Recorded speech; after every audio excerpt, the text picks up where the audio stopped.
O Evangelho em 3 minutos, com Mário Persona. Na história da humanidade, você encontra muitos exemplos de reinos e governos que são organizados antes mesmo de assumirem o poder. Geralmente, algum partido de oposição ao governo vigente começa a se articular e a decidir quem assumirá cada posição na nova ordem de coisas. Às vezes, até mesmo uma nova Constituição é redigida para quando o novo governo assumir o controle. Algo semelhante ocorre com o reino de Deus. Ele já existe, mas não está no poder. É importante entender que reino de Deus não é sinônimo de céu ou de salvação eterna. O reino é a esfera de governo de um rei sobre seus súditos, sejam eles submissos ou não. Jesus veio ao mundo para reinar, porém foi rejeitado. Portanto, o reino de Deus já estava no mundo, funcionando nos bastidores, pois o rei tinha seguidores em campanha divulgando as suas propostas de governo e convidando as pessoas a se filiarem ao reino. Ao mesmo tempo, Jesus dava provas de que seu reino era real, ao revelar o seu poder e de como seria a vida na terra quando estivesse no trono. A cura da mulher encurvada era uma dessas provas.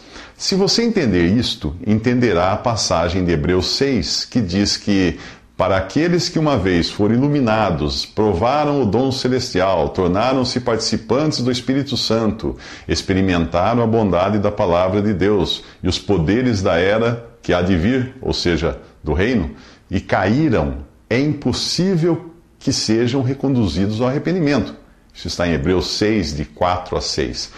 Essas pessoas são as mesmas que tiveram um contato direto com Jesus e não foram salvas, porque não creram de verdade.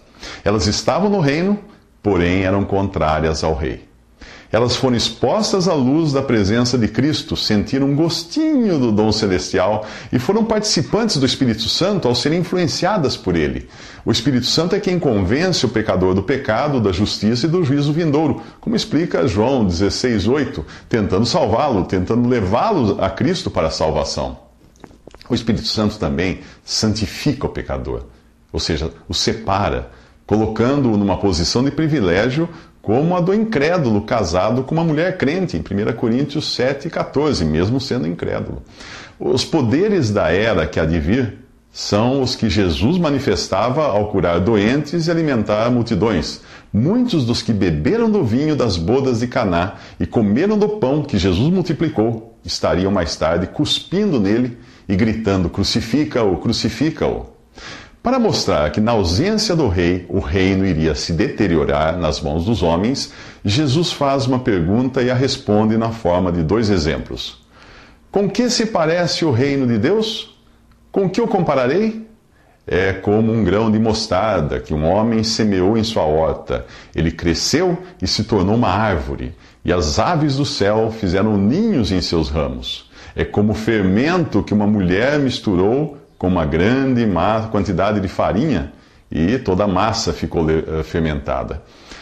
Nos próximos 3 minutos você ficará surpreso ao descobrir como as religiões invertem o significado destes exemplos.